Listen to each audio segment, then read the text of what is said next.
Welcome back to the desk. Still here with DeVal Ellis rolling along, but now joined by another one of our experts here at MSG Varsity, Nick Badanis. Thanks a lot, Nick. All right, thanks, guys. Now, we broke down the previews, if you will, and talked about some of the keys to the game, but now it's time to make the picks.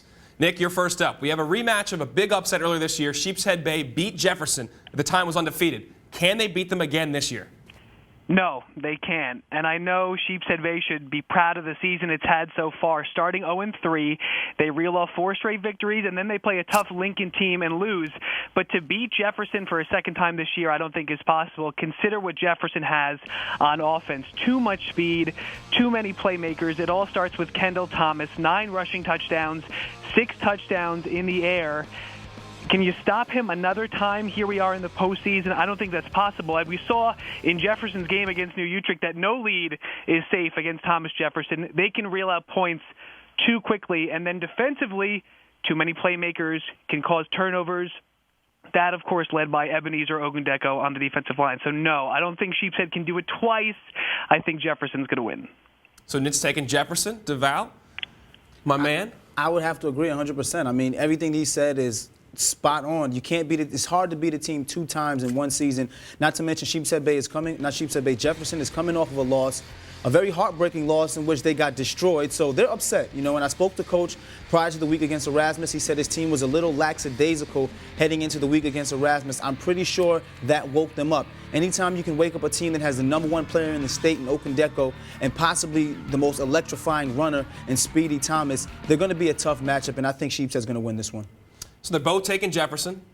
Yeah, I'm going to spice it up. I'm taking Sheepshead Bay. I'm going to take Sheepshead Bay. It'd be a little different here, okay? I want to make it a little interesting. So let's move on to the next game. New Utrecht and Curtis. The Utes, extremely dangerous weapons on offense. Will they be able to dominate and win this game, Nick? I don't think it's going to be a dominating win, but I do think this is the upset we want to look at. New Utrecht winning on the road. They're 3-1 on the road this season. They've shown throughout the course of the year they can score in different ways through the pass with Witherspoon and also on the ground with guys like Collins and Brown. Now, to do it against a tough Curtis team is not going to be easy, but I think losing to Jefferson a few weeks ago in that dramatic way kind of woke New Utrecht up a little bit. You cannot turn the ball over 3 second-half turnovers, and that's what plagued them against Jefferson. I think that was a hard lesson to learn. And Utrecht has a little revenge going in this game. Go back 5 years. New Utrecht has a chance to make the city final for the first time in school history. And what do? They lose to Curtis in the semis on Staten Island. I think they'll get back at him this week. DeVal, do you agree or disagree? You know, I'm starting to get upset that Nick gets to go first because he's taking all of the words out of my mouth. He's taking all that good stuff. Once again, he is spot on. No, Nick, you're spot on. I mean, New Utrecht has so many weapons on offense. I think the thing they struggle with is their defense.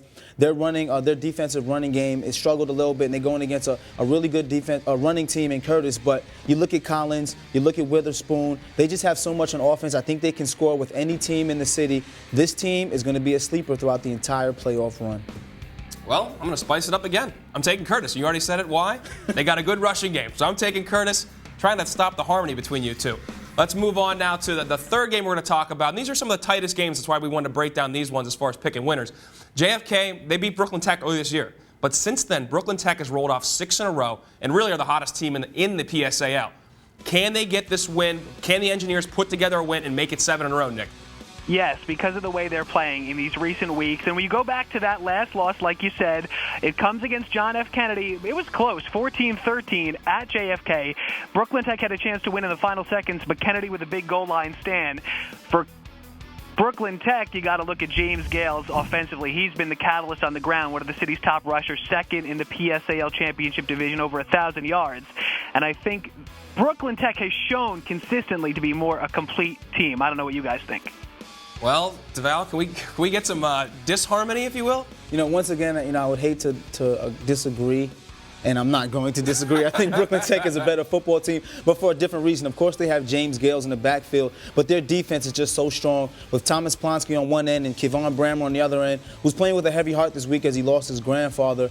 And he's a very strong kid on the end, and he has a reason to play. He wants to play for his grandfather.